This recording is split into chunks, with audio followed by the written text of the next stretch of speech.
Shavua Tov. Shavua Tov. Good morning to those that are in Jerusalem.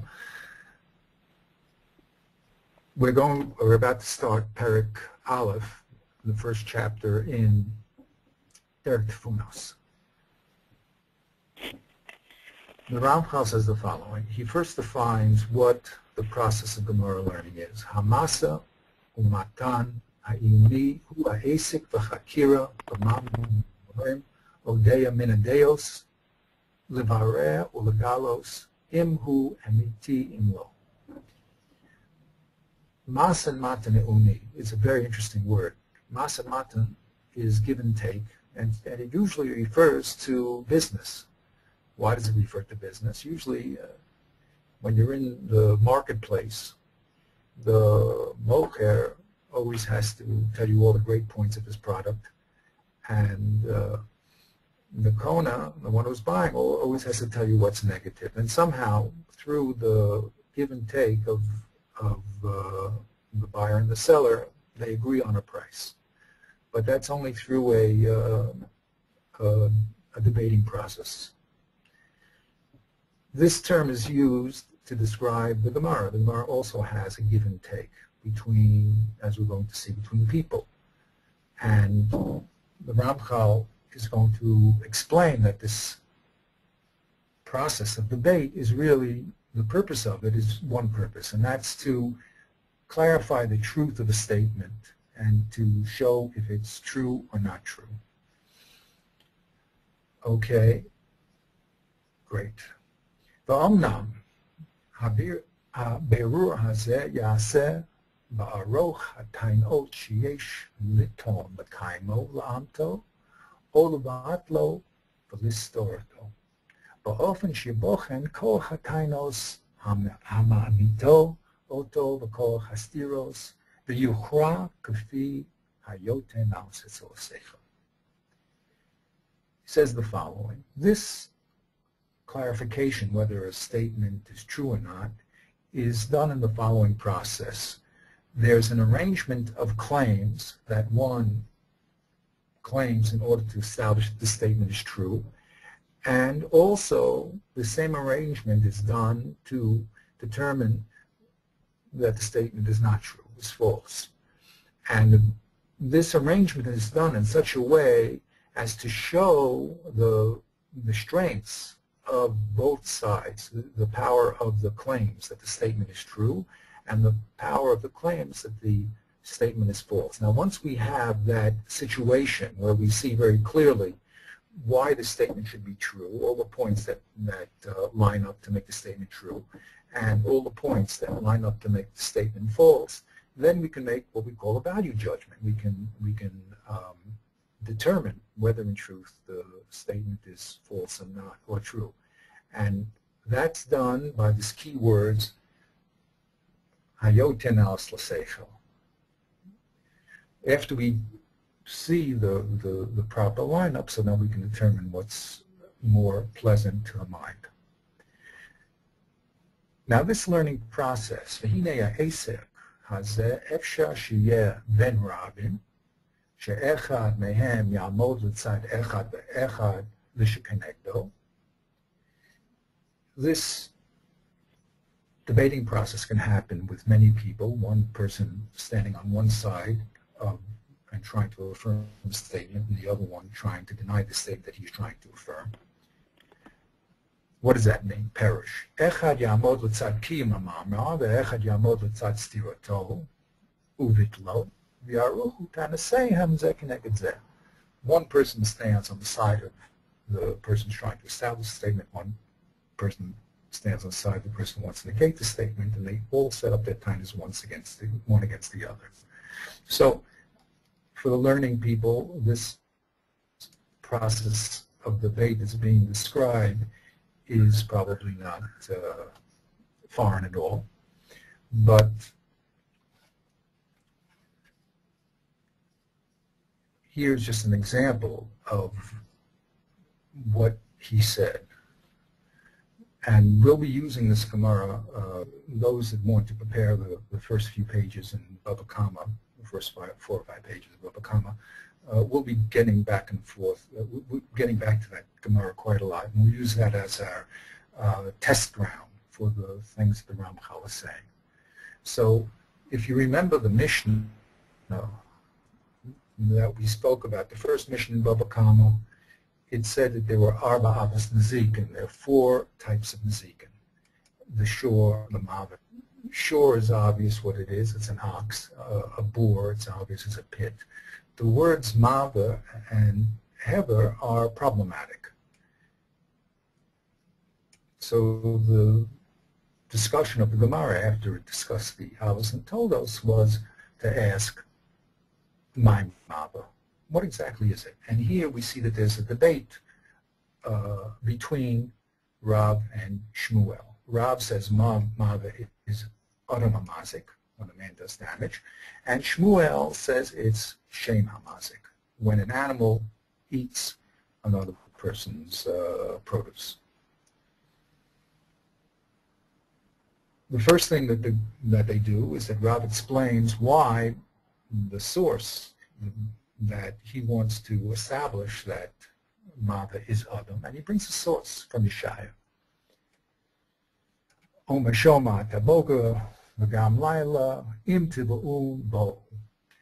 And Shmuel brings his source, why Mava is Shem, because it says Eich Nichpasu Esav Niv'u Mitzvonav. So in both these Pesukim from Tanakh, we have the word, a variation of the word Mava, Tiva'un here, and over here Niv'u.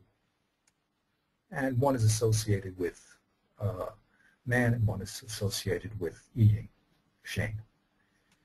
The Gemara asks a side problem: how does Shmuel know from his pasuk? It's a little abstract that it's talking about Shem, and it answers with Rav Yosef Targum.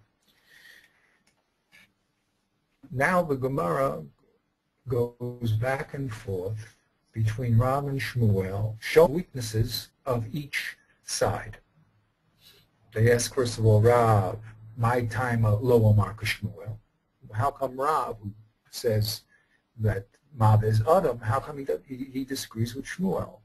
Om lacha mi katana nivu. He says it's the wrong grammatical form. Shmuel, on the other hand, why doesn't he hold like Rav? Om lacha mi katani bo. So they both have grammatical reasons why the other side is incorrect. So the Gemara says, since both of them have equally weighted difficulties in the grammar, the Gemara says, Michte kro lokasi, lokamar daike below kamar daike. Since we don't have an absolute proof on each side, so tell us another reason why Rav, my time alone, Mark Shmuel, why doesn't he hold like Shmuel? So the Gemara answers, because Rav says, Mava, which is the third Masik mentioned, can't be talking about shore because the Mishnah already spoke about shore. Tana shore v'komilei shore. It said the shore and have the first thing was shore. So they go back and Shmuel nami hotane lei shore. So Shmuel, what does he do? How could he say Shem when the Mishnah already said shore? So we have two answers here. One of Rabbi Yehuda, who says that the shore in the Mishnah is really Karen. And the Gemara goes through a whole pilbul and knocks that answer out and finally says it's really talking about Rego. Fine. What I just want to demonstrate here, now the Gemara says Shmuel, why doesn't he hold like Rav? And it says that, and he says it can't, Shmuel holds it has to be Shem because mentioned already in the next Mishnah. And they say, so what does Rav do? All I want to do is give a very brief example here of this point of the classic Gemara where there's two sides. Rav is holding Mav is Adam, Shmuel is holding Mav is Shem. The Gemara shows the positive points of each side and also shows the negative points of each side. And by doing that, we can then make a determination which side is, in the total picture, more pleasing to the mind.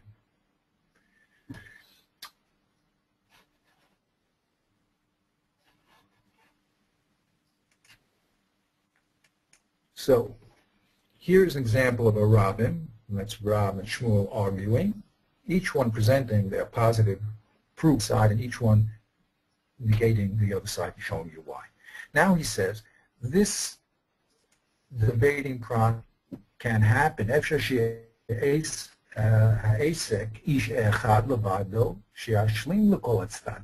doesn't have to be two people. A person who, as he's going to say in 1 minute, sets up a question, gives a difficulty, presents a difficulty, and removes it. Perisho. Shuhu, the same person, he sets up a statement. And he himself says against his own statement all sorts of problems. And if you'll say this, and if you'll say that.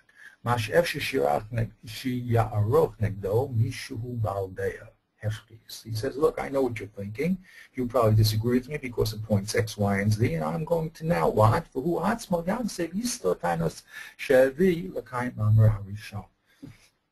Excuse me. And he himself then removes the difficulties that are l'chora on. Okay. So you can have two physical people arguing, or one person filling in both sides. And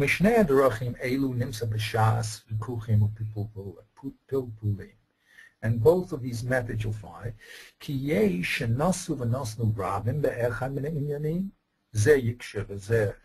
Sometimes you have a debate going on between many people, one person on the side of establishing the statement, the other one,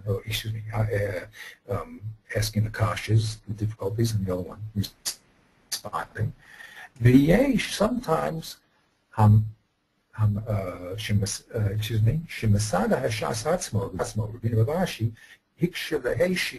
they ask kashas and difficulties, as if there was a group of people arguing. So here, if you remember, when the first question of the Mishnah, which was, since we're talking about Avos, there must be Toldos, and the question was, Toldos Kiyotzibo. There, it's the Gemara asking its difficulties and giving its answers. Okay? Now, last week I mentioned something about a collapsible outline. What I've done, created a little program here that will demonstrate collapsible outlines. What does collapsible outlines mean?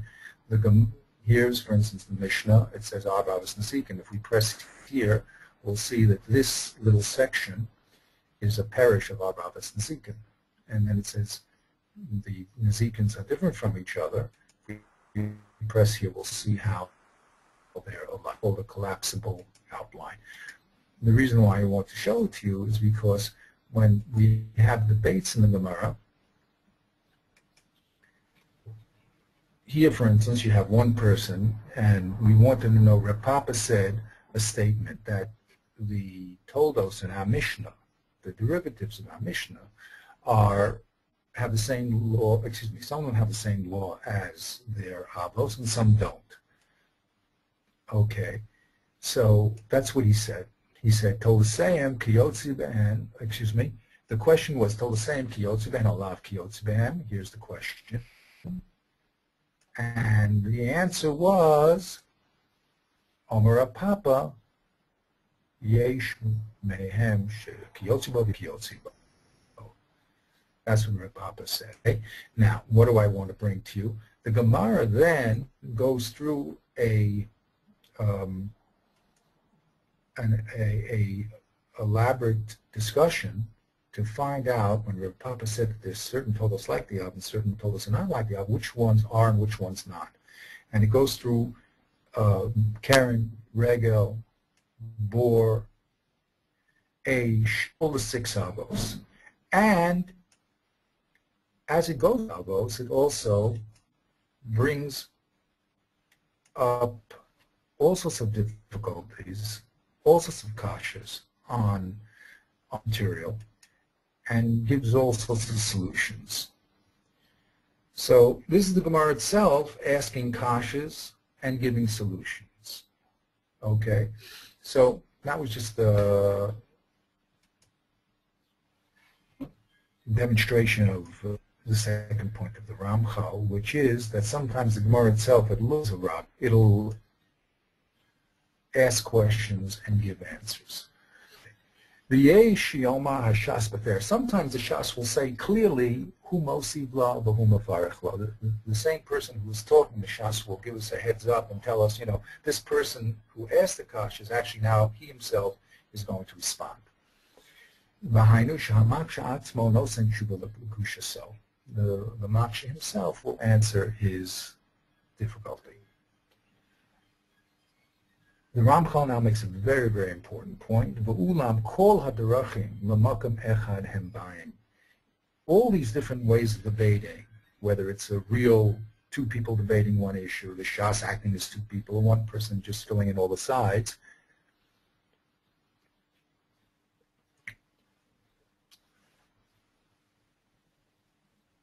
they all come to one point.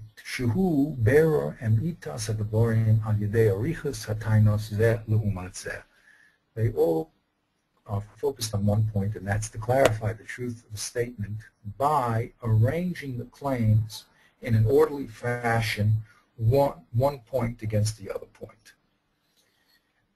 So once you have the points all arranged, so then that goes back to what he said after the first paragraph.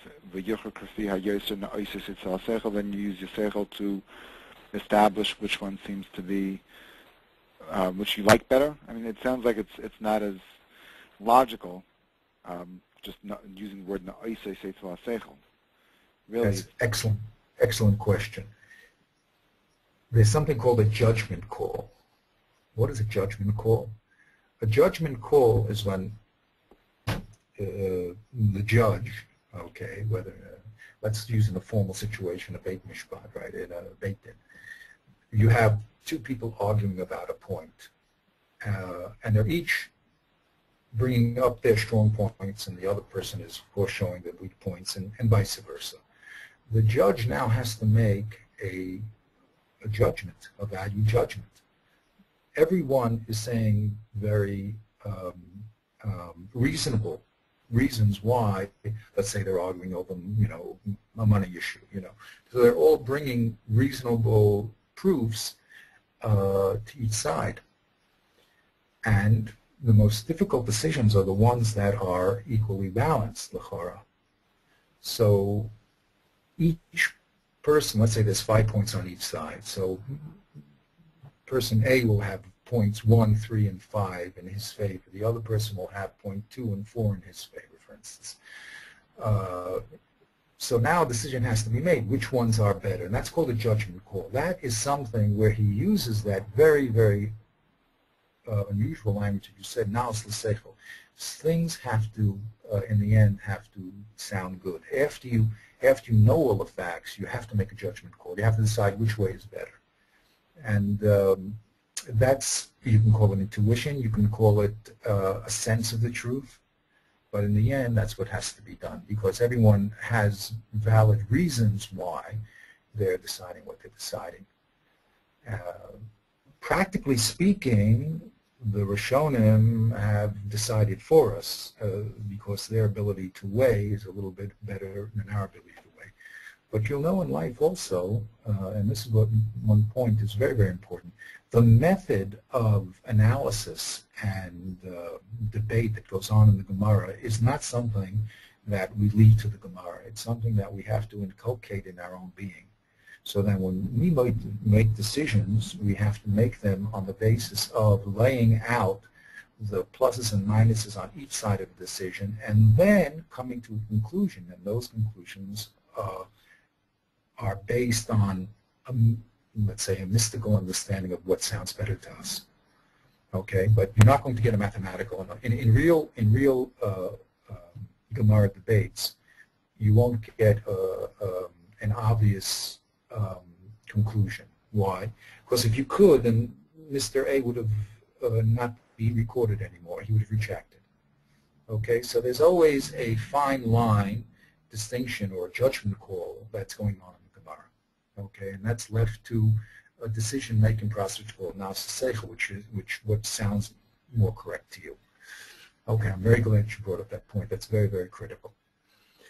Okay, he says here that this debating process, its aim is to clarify the points on each side. And he says like this, Umishpat hakusha shiyaksha echad al mama zuato, o hakusha shiyaksha bal mama echad al mama atzmo echadhu. He says it doesn't matter whether the kasha is coming from a person asking on his own statement or the difficulties being presented against his opponent. They have the same law. In other words, we don't say, what would you think? You would think that when a person asks a difficulty to his friend, he has some sort of vested interest in it. When he asks himself, he asks a difficulty himself, it's not a real strong difficulty. And he says, no, it's not true. The difficulties, whether presented by the person who presented a statement, who's removing a difficulty, or is presenting a difficulty to his friend, has the same exact weight. We don't say that there's self-interest here. And there's a lot of times people debate, they set up a straw man. Setting up a straw man means I want to prove my point, so what I do is I say, well, I know what you'll say against me, and I take a very weak point that's easy to knock off. That's not going on in the Gemara. We don't say that there's that type of prejudice. We say that when a person asks a kasha, the kasha is just as strong whether he asks it on himself or his friend. And even the answers also that come to answer a difficulty, and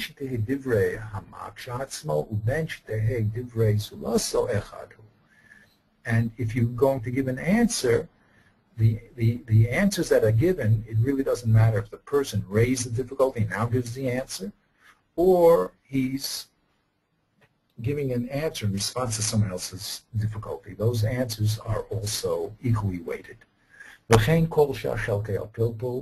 other types of debate. Why? And here's the key point.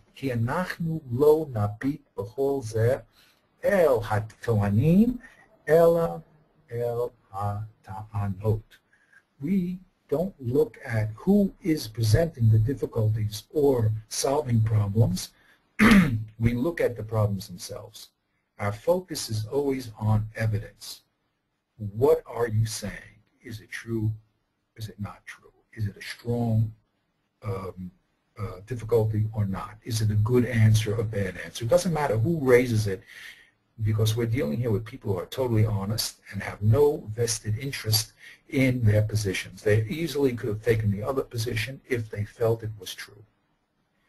So this is a very important point in Gemara, unlike common debate that goes on outside the base midrash, which has a lot of other self-interest based or found inside it. Okay, so let's just do a quick review of this chapter. This chapter told us, first of all, what the purpose of the debating process is, and that's to clarify the true statements that are brought. I wanted to mention another thing. Rabbi Zimon Oliver Shalom used to say, is it sense or is it nonsense? That was his terminology. Does it make sense or doesn't it make sense? Everything has to be checked out. So any statement that's made, that's debated, it's either sense or nonsense. And the purpose of the Gemara is to clarify every statement that it comes into. And as I said, I'll repeat it again, this is a lesson for life. It says, Peti ma'amin b'kol davar. A simpleton believes in everything. A Torah-type person is a person who doesn't let information in unless he knows it has a proof, unless he knows that it's true.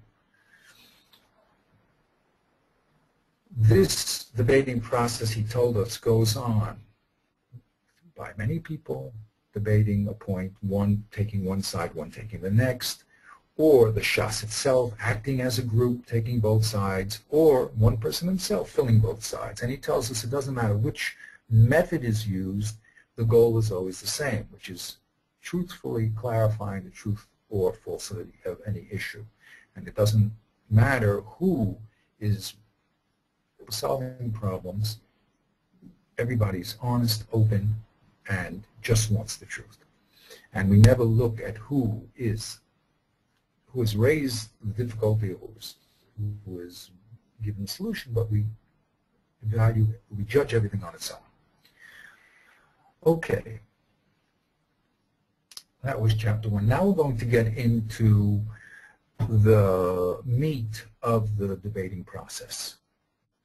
Chelkei Hamasamatan Harishayim, the principal categories of this debating process, Shemehem Nivnos Hasugios Kulan B'Kol HaTalmud Shivahem. There are 7. This is a dramatic tool that the Ramchal has given us. I have not seen this anywhere. I'm just going to take one break here.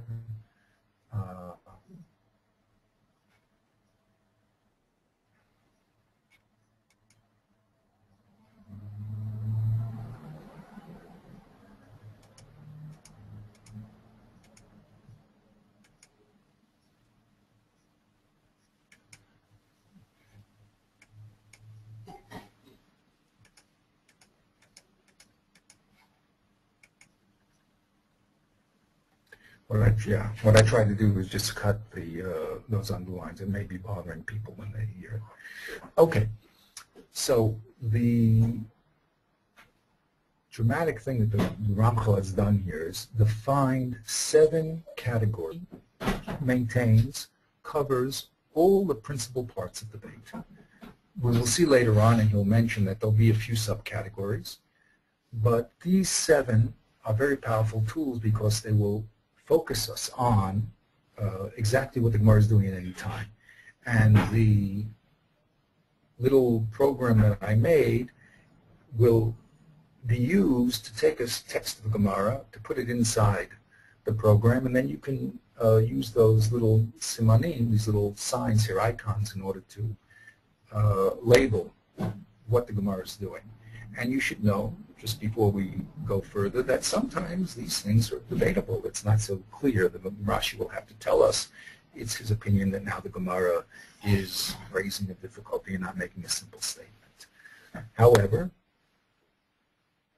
this is called hands-on Talmud, where we have to put ourselves in the driver's seat, and as we read, be conscious of what the Gemara is doing in every step. Okay, what are the 7 basic moves of the Gemara? It's a memra, a statement, a sheila, a question, a tshuva, a response, or an answer to the question, a stira, which is a destruction of the truth of the statement, a raya, a proof, kusha, a difficulty, and a teretz, a solution to a difficulty. And now he will explain them briefly. Later in chapter 9, he'll get very much more involved in it. The memra, hu shiomer omer ama echad. It's when a person says a statement. Okay, this is an original statement. For instance, the Gemara that we did, Arba Avos Nezikin. There are 4 types of Nezikin. What is a sheila? Shivakesh echad me'echad yedias inyan ma. A sheila is when one person asks about some information in the statement. For instance, it says, Ketzad meradim lifnei hakala. How do we dance in front of the kala? It's a question. It's not aggressive. It's not bringing up any difficulty. It's just a question which is asking for missing information. The Gemara that we did, my mava. What does mava mean? It's not attacking the Mishnah. It just is a term which is not clear, and the Gemara would like the answer. What is the meaning of Mava. The response to the Shelas called a tshuva. Shiashiv hanishal b'shoel al shelato. The person who was asked responds to the question asked. So Rav and Shmuel both had their opinions about what Mava was. It's either shame or it's other. Those are tshuvas. What is a stira? A stira. Shibotel mama shenema v'yuchash mikol v'kol. A stira is something that nullifies a statement completely and denies its truth completely. So it proves that the statement, it's proof that a statement is totally false. What is a raya? Shiyuva ma shemimenu titpaer amitas echad min ma'amarim she'amru o min hadeus she'nisbaru. A raya is when you bring evidence to clarify the truth of a statement or a idea that's being held, a concept that's being held. What is a kusha, a difficulty? Shiureh hiyos b'marma minamamrim odeya minadeos ma she'eno emes o ma she'eno naus. When you point out in a statement or in a concept, an opinion, something that's not true or something that's not pleasant. Now, what does he mean? What's the difference between something that's not true and something that's not pleasant? So something that's true, you'll say, wait a minute, this part of the statement is this part of the statement is false. For instance, in our Mishnah, it says that when a person damages, he has to pay with the best of his land. So the simple meaning of that statement is that anytime you damage, you have to go out and buy land and pay the best. So we know that there's Pesukim that say that you can pay with money, and you can even pay with Shabbat Kesef. So Rashi goes out of his way and explains that no, it only means you have to pay with the best of the land if you want to pay with land. Okay? So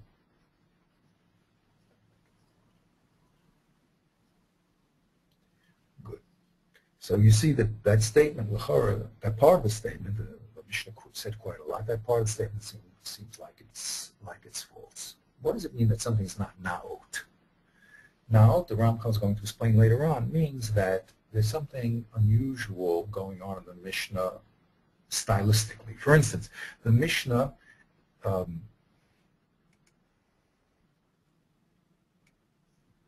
let's get that Mishnah.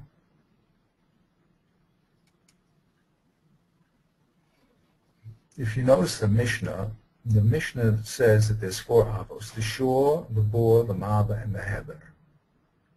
But when it tells us in the second statement that these avos is dissimilar, over here we'll see it says that for instance, these two things, the shor and the bor, is not like the eish.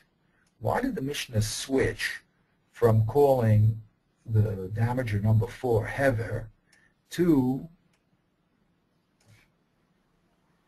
calling it eish? Okay, that's called a shinui lashon. So that's a stylistic problem. That's a kasha we have in the Mishnah stylistically. There's nothing untrue about eish being one of the 4 avos, even if it's called heather, and it's still, if both shor and mava not like the eish, it's also very true. There's nothing wrong about the truth. There's nothing false being said here.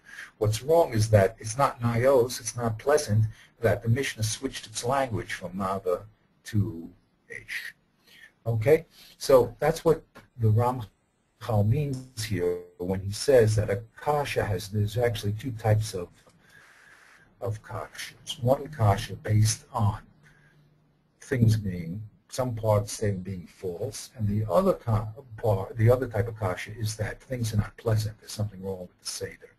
Another example in our Mishnah is that, I'll just point that at something else just to get this concept going.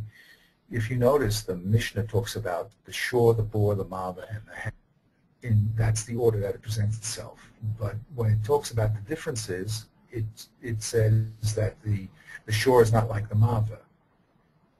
It goes point 1, the shor, to point 3. It didn't go in order. It should have said the shor is not like the bor, and the bor is not like the shor. So that's not pleasant. It's not following a consistent order.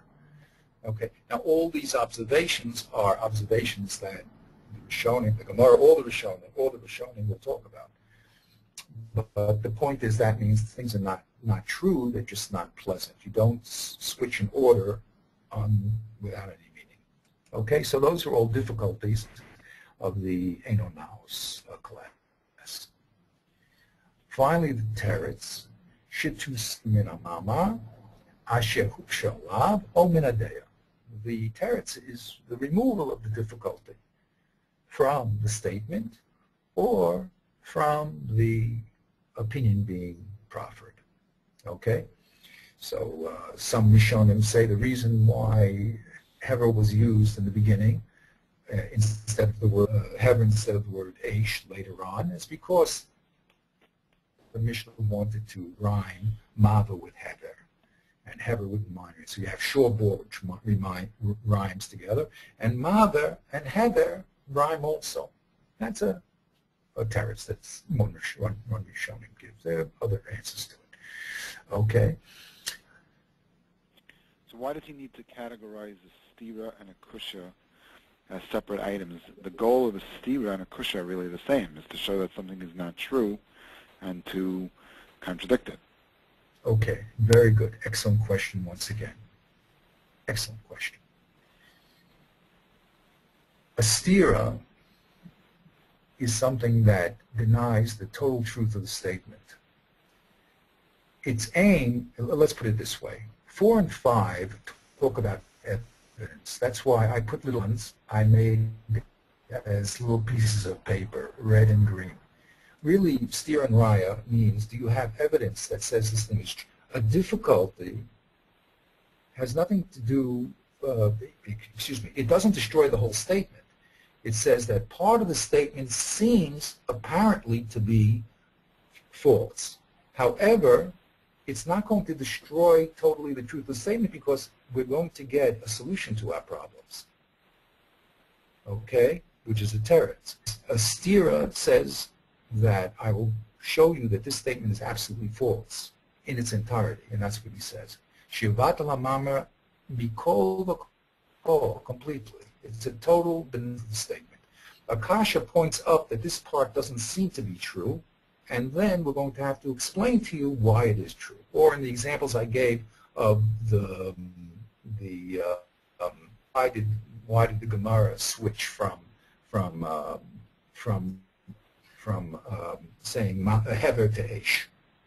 Okay, hever to eish is there's nothing wrong with the statement. The statement is true in its entirety. It's just that it's not pleasant that it switched. Okay, why does it say that you have to pay with meitav haaretz when that's not true? It's only one of the options.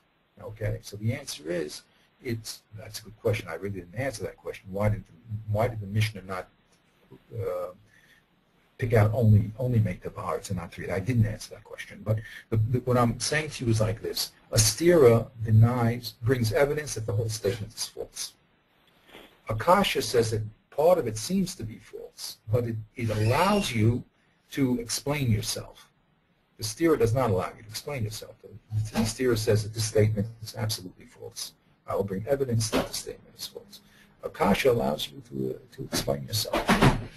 Okay, and a raya, of course, that we have no problem. That has nothing to do with Akasha B'chal. Your question was between the stira and the Akasha, correct? Right. Okay, very good. So as I said, Akasha is evidence that the whole statement is false, and Akasha brings an apparent. He used the word, you see the first word here? It apparently is false. Why apparently? Because we're going to have to answer your difficulty by making some sort of distinction between the difficulty you raised and what the statement is being said. Okay? That's clear? Yes. Very good. Now, he says like this in the Ramchal. Hine kol echad min hachalakim ha'elu yischalek od l'chalakim acherim yisbaru lifneinu b'siyat d'shmaya. In chapter 9, he's going to take these 7 and he's going to break them into more parts. That's why that I made from the program. I'll distribute that if people want it. It's we're going to have to really learn how to use it, but it doesn't matter. It's something that I would like you to try to play with anyway. You could try on this board to determine yourself what things are and just use the major ones, not the minor ones. But you see that I filled in all the subcategories in Chapter 9, and I'm debating whether just to jump to Chapter 9 before doing the rest of the book, just to complete that concept. Next time we meet, what I decide. But here are all the subdivisions of, there's not so many of them. It maybe looks alike, a lot, but it's not. For instance, the member, you have a shmua, which is an interparish explanation, a diuk, which is an inference, and haggadah means that a person talking. It's like the Gemara will say, well, this is what he would have said. Okay. The Sheila has 2 types of Sheila. There's the simple Sheila, which has its answer, but there's an Ibaya. An Ibaya represents Sheila with 2 sides. Do we say that the Torah is ki yotzi behem or lav ki yotzi behem? It's a 2-sided question. The Kasha, you have the Pircha, which he holds is stylistically, which I just do some examples. The Rumiyah, where you have contradiction between 2 statements, and the Tiyufta, which he is mysteriously left out of the book. We saw original manuscripts, and it's mysteriously missing from the book. He just doesn't explain it there in Chapter 9. Okay, and finally we have the Raya. We have the Hochacha, which is a direct proof, and a Siyat that just means that we have someone who says the same thing you say, but it's not a direct proof. Then the stira has a real stira, and the dechia means that we show that what you're saying is not absolutely mukhrach. Okay, that's just a very quick overview. You can read Chapter 9, and as I said, maybe next week we'll do Chapter 9 because it's a very important block of information to have, because when you read the Gemara, you can say to yourself, what is the Gemara doing at any point? And you now know that it has to be doing one of these 7. It's a very, very powerful tool. If you ever saw the Schottenstein, I'm sure you have, it always says, now the Gemara asks a question, now the Gemara gives an answer. So they're doing it, and everyone who learns does it, but the Ramchal has given us a limited group of tools, and he says it's an exhaustive set. That means no matter what Gemara you do, you'll be able to tag it with one of these 7 functions. So it's very, very powerful. Okay, let's go back to our text. So he tells us that he's going to explain the divisions of these 7 later on. כי הנה כל המשא ומתן הזה נוסד על יסודות ראשוניים נמצאים בטבע שכלנו, אשר על פיהם ינהג להבין למה אשר יאמר ולקבל דעה מן הדעות או להכחישם. Another very powerful statement he says. When it comes to all these 7 functions, they're all based on basic foundations of thought that are already by teva in your mind. And these basic concepts that are already built in your mind are the way that you accept and reject ideas.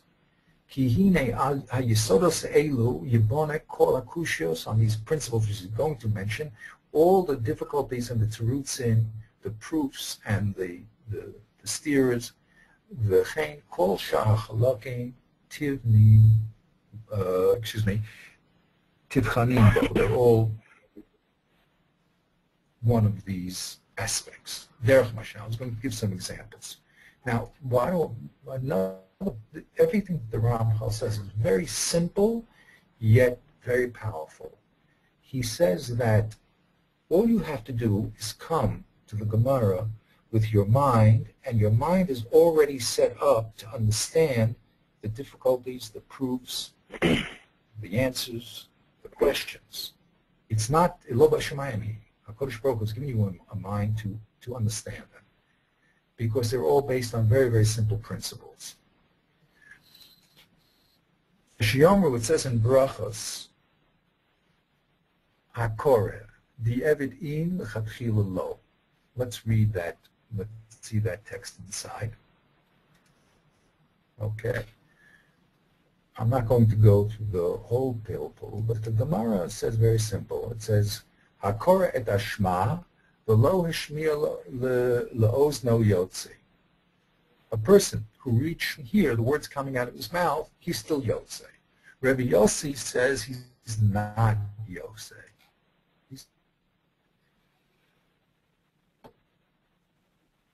The Gemara asks, what's the reason for Yossi? And it gives an answer.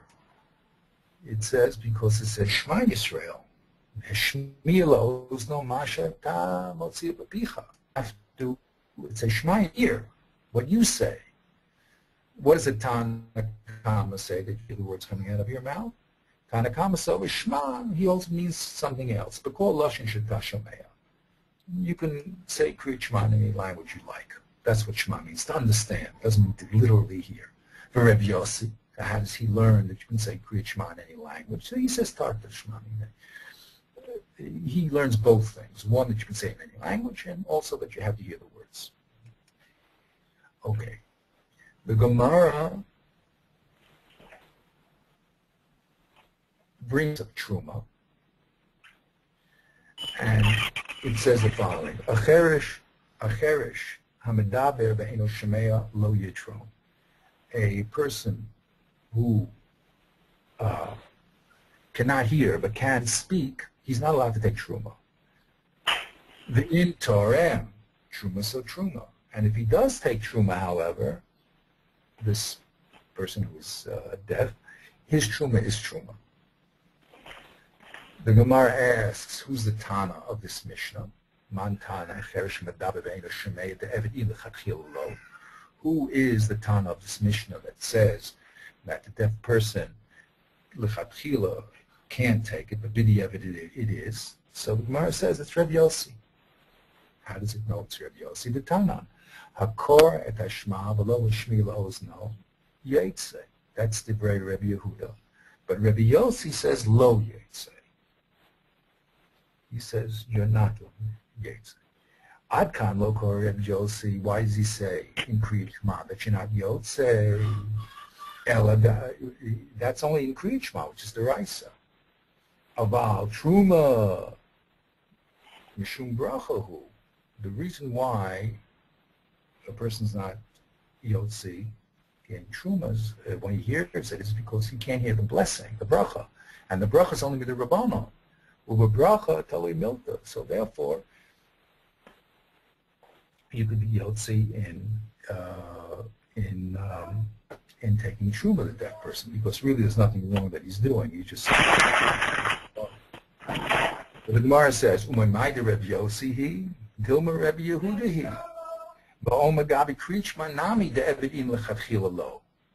Maybe Rabbi Yossi is not the only one that agrees here. Maybe really Rabbi Yehuda, who's the Tanakama, the Rashi explains why, but the Tanakama in our Mishnah is Rabbi Yehuda. He also says that you're only Yotzi b'diavad. How do we know? Teda, a proof.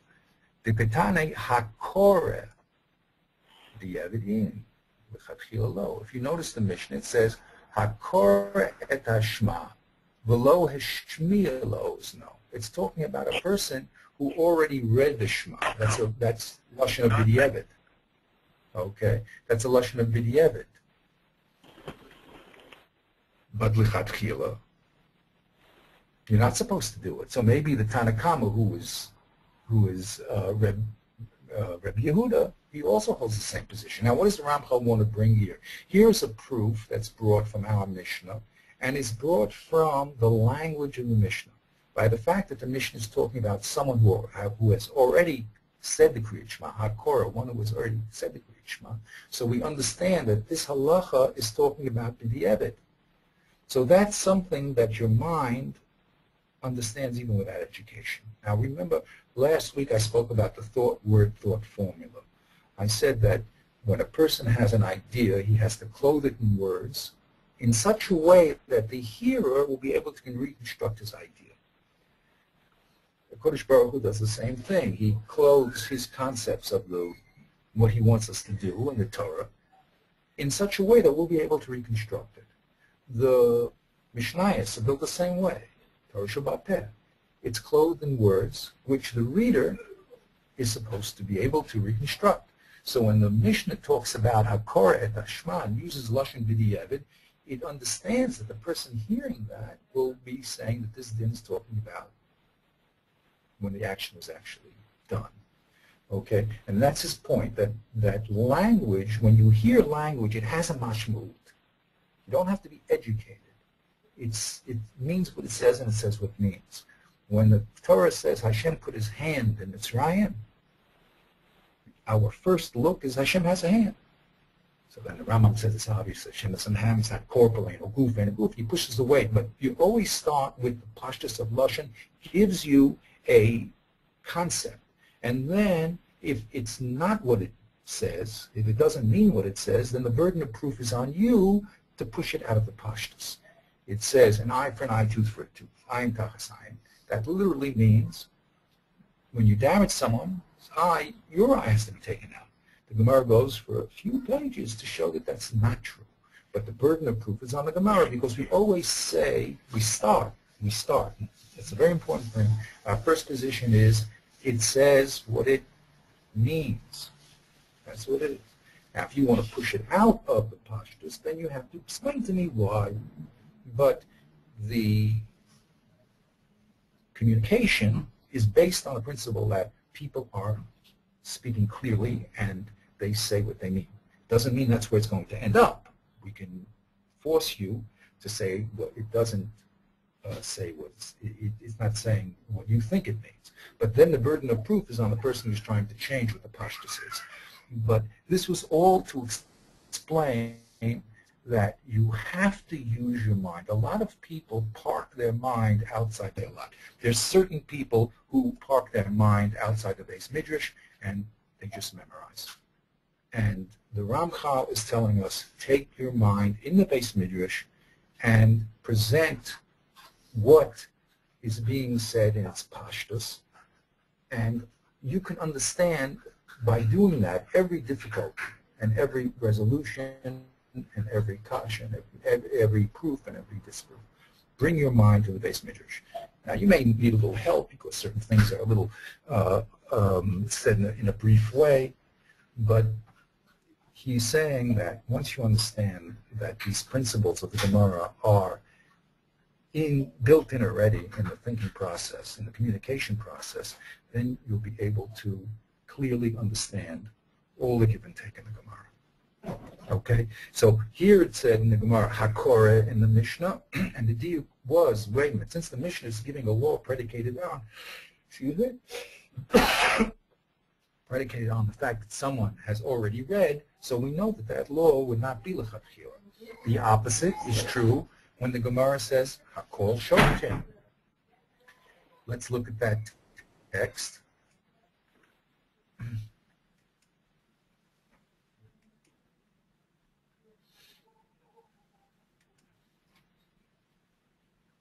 Here the Gemara says just the opposite. HaKol Shotim. Every do shchita. V'shchita tan teshera. And shchita is kosher, except for the chereshot and the katan.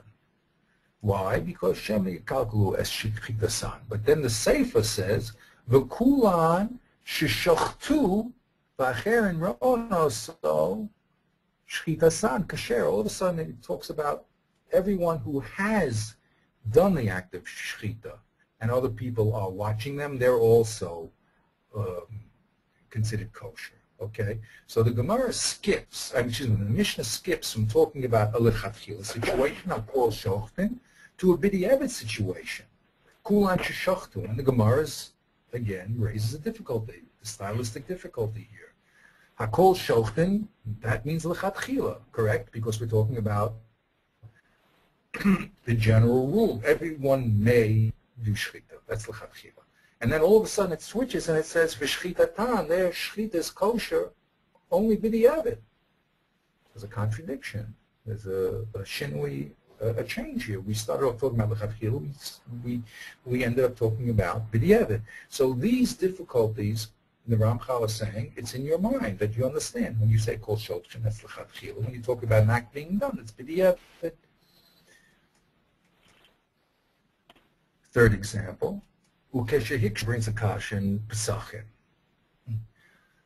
Hi, hakol ne'emanim, kol batem b'cheskes b'dukim boile. Let's get back there.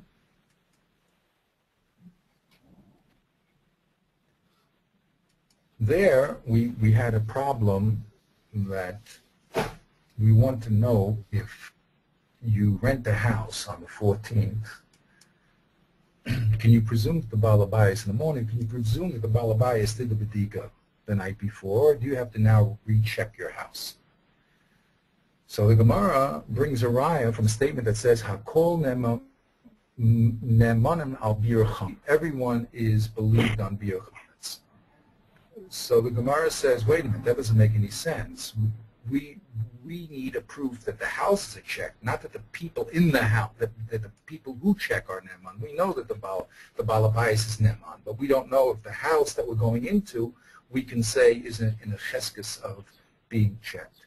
So there, the language again of Hakol Ne'emanim, which is talking about a person, has nothing to do with the status of a house that you're going into. Because the person, by the way, is not around. We can't ask him. So we just have to say, is this house considered checked or not?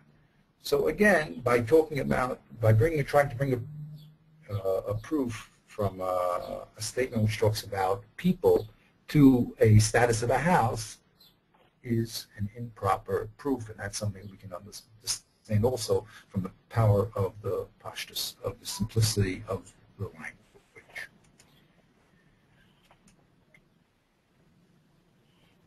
He explains this example a little. Nosa hasalma sheteva b'lashon shel hakol ne'emanim. The teva of language, when it says every mar hiyos hadinahu hamuskar sham toli biyos kol ne'emanim al habedika. It means all people are believed on the bedika. Ulefi ma sherot elamid shas. But what the proof we need is not about the people.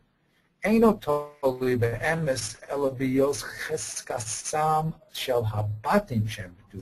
be talking about, is the house in the cheskas adin? The Baal Habayis is not around. We wanted to check or not who is believed for being checked. But there,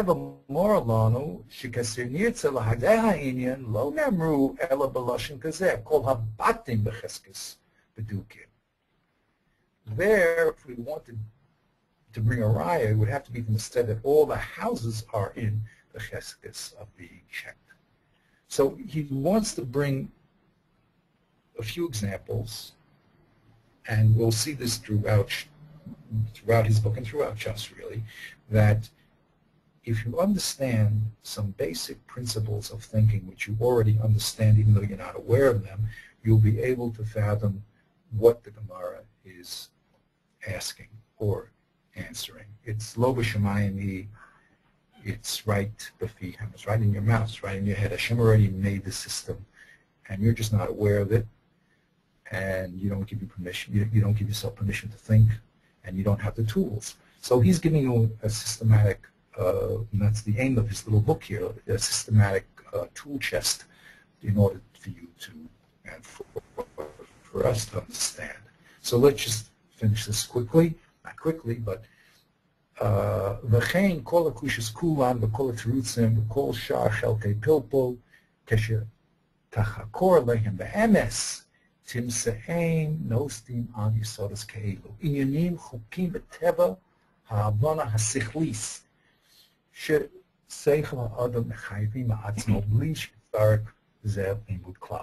Very powerful statement. He says all the kashas and terusim in the Gemara and all different types of pilpul. And when you really get down to the essence, you'll find that they're based on very primal principles whose laws already exist in your nefesh hasich, in your mind. And every person is bound to understand it. So we'll conclude here. Maybe we'll just pick this up next time. I don't want to go over the time too much, but this is another powerful breakdown of the thinking process. The Ramchal says like this: when the mind tries to understand things, it has to do three activities. Echad, the first, Tzir ha'inyanim v'havonas ha'mamarim v'svaris k'mo shehem. The first is it has to picture in its mind and understand statements and ideas exactly how they are. You have to understand what is being said. And the first part of his little book is to describe all the flavors that statements come into, so we'll know what exactly is being said. The second move that the mind does is it makes kisharim, it makes connections. Kulot is told to say him. It makes tolos, as we said.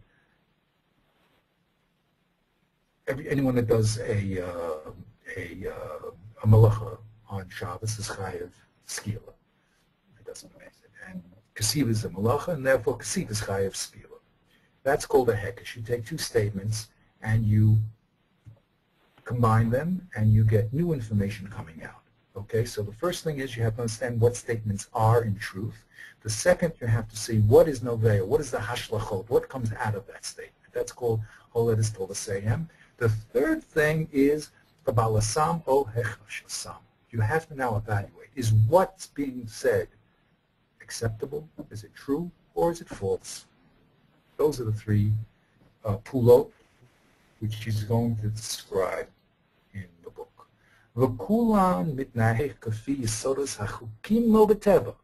These three processes of understanding statements and producing what we call syllogism, verification, and proving things, they all go according to natural rules. Just as we mentioned, and as we will see further on, Be'ezus Hashem. Now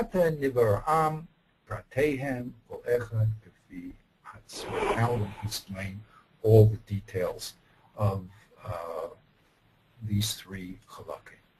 Okay, so that is the Rosh Prakim of the book. The book is going to describe to us, as I said, the different statements, the different forms of how you make links, syllogisms, occasion with statements, and then finally, how do you, on what basis do you have evidence to prove a statement true or to prove statement false? That's going to be the meat of the Sefer. Okay, we'll stop here. If there's any questions, we said quite a lot. Any questions, I'm glad to with you. If not, then we'll pick it up next week. All right. Great. All right. Thank you very much, Rav Chaim.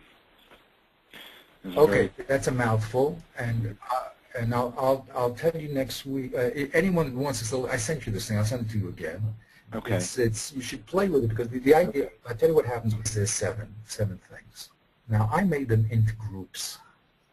Okay. For instance, the memra, the statement exists by itself, of course. I mean that's an original statement. It comes in 4 flavors, which we'll speak about. I think I'm going to do it next week because it's important to get this. It's so small and so powerful. It's important to get it as a unit. The next 2 groups go together, the Sheila and the Tshuva, a question, and you have an answer. The next 2 groups also go together, the Kush and the Teretz.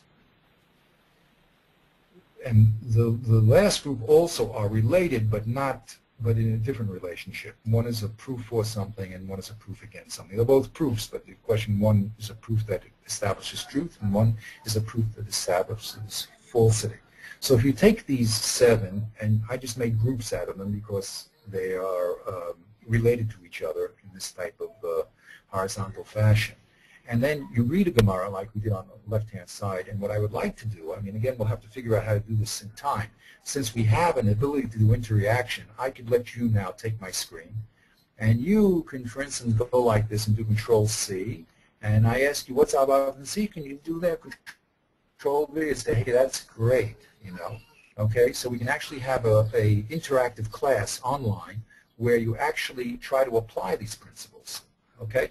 That would be very, very exciting. And then we can discuss things. For instance, here in Lo Hari Yashua Hari Mabe, it looks like a simple statement, right? A memra, but it's really not. It's really a teretz. The Gemara says a teretz to akasha, l'snei chaga. So we have to get into it. Why? But we can, by applying the theory here, Isa Gemara, will make this Sefer come alive and become a practical tool. A lot of people, not a lot of, I don't want to use a lot. People abuse the Sefer a lot. That means they just learn the terms and they don't really, as he said, master apply them. And that's chalal, because if you ask someone in the street, I mean, what does the Gemara do? What do you mean the Gemara does? The Gemara does a lot of things. Well, tell me, you know, how many moves are there in the Gemara? I don't know, 50, 100. Well, how am I supposed to know? So the Ramchal, who is a master of organization, presentation, has limited it to 7 things. It's a fantastic tool. My Chaver, Rafael Sadin, is learning, he's a Tam Chacham Adir, but now it's time, he wants to learn Kabbalah. So he tried to learn the Rashash. He said it was impossible. And he's really a Gaon. He's not a fool.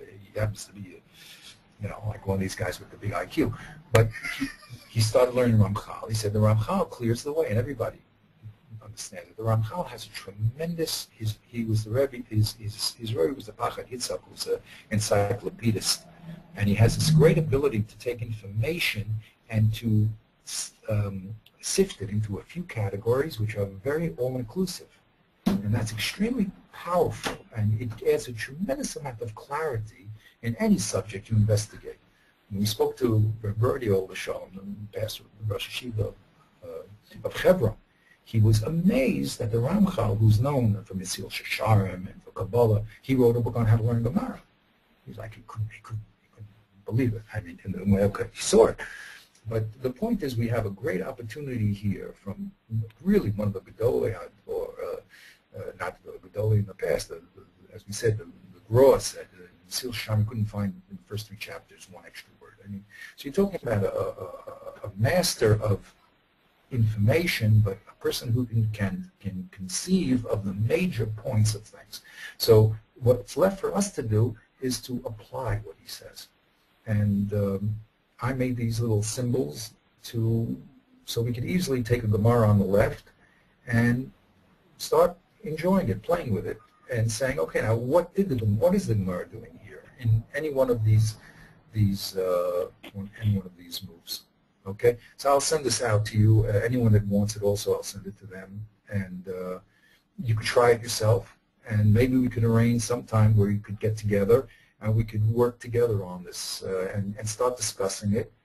But I think what I'm going to do next week, I'm almost positive, is I'm going to do Chapter 9, so that we have a clear idea of this unit, and we'll be able to actually get hands-on applying the book.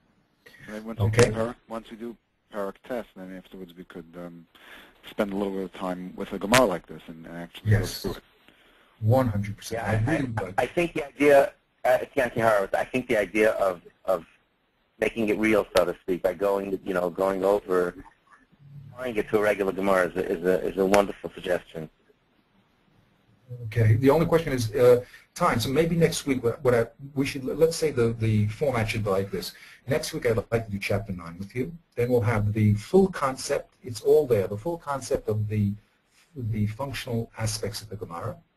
Then we'll decide either the week after or maybe sometime during the week. It's whatever you decide.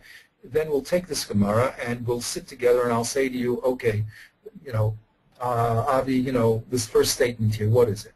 And then you'll be able to pick one, and we'll discuss it together. And I'll give you control of the machine. I'll say, go ahead, try it. Let's talk about it. And by the way, as I said, don't think that you don't have debates about this sometimes. Rashi will sometimes pop up. He says, you think that the Gemara is asking, is just saying something mechusa, a shmua stam statement? No, it's a kashi here. So it's a very important tool, a very exciting tool, and with this unbelievable communication tool, we'll be able to actually, can you believe it? We are talking to each other, and we'll be able to be working with each other in a class situation, and how many thousands of miles away are we? Right. Oh. Well, it's using technology. I was telling Yankee, the way we actually communicated the first time was over email, and how did I find you? Because I was looking for a share on your website, and I sent you an email, and you sent me back, and here we are today having a share over 6,000 miles. Unbelievable. Okay, so we'll call it a day. You guys have to go, and I have to go. Right. Okay. For you, it's going to sleep. For me, it's David Shachos. And we'll be in contact through the email. I'll send you some of this material, and you're welcome to have it distributed. And we'll continue. Message. There we go. Okay. Call 2. All right. Thank you very much. Thank you. Bye-bye. Shavua tov.